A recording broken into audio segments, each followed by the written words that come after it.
அமீரகத்தின் பல்வேறு பகுதிகளில் நேற்று மழை பெய்தது. இது கடுமையான வெப்பத்திலிருந்து நிவாரணம் அளித்தது.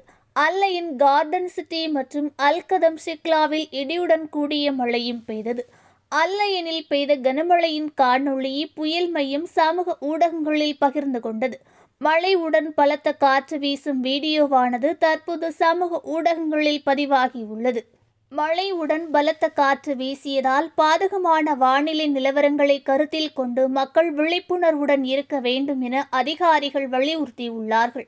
அபுதாபி அதிகாரிகள் வாகன ஓட்டிகள் பள்ளத்தாக்குகளுக்கு செல்ல வேண்டாம் என்றும் திருத்தப்பட்ட வேக வரம்புகளை கடைபிடிக்க வேண்டும் என அதிகாரிகள் வாகன ஓட்டிகளை வலியுறுத்தி வருகிறார்கள். அல்லையன் மற்றும் அருகில் உள்ள பகுதிகளில் பெய்த கனமழை காரணமாக தேசிய வானிலை ஆய்வு மையமானது ஆரஞ்சு மற்றும் மஞ்சள் எச்சரிக்கையும் விடுத்துள்ளது.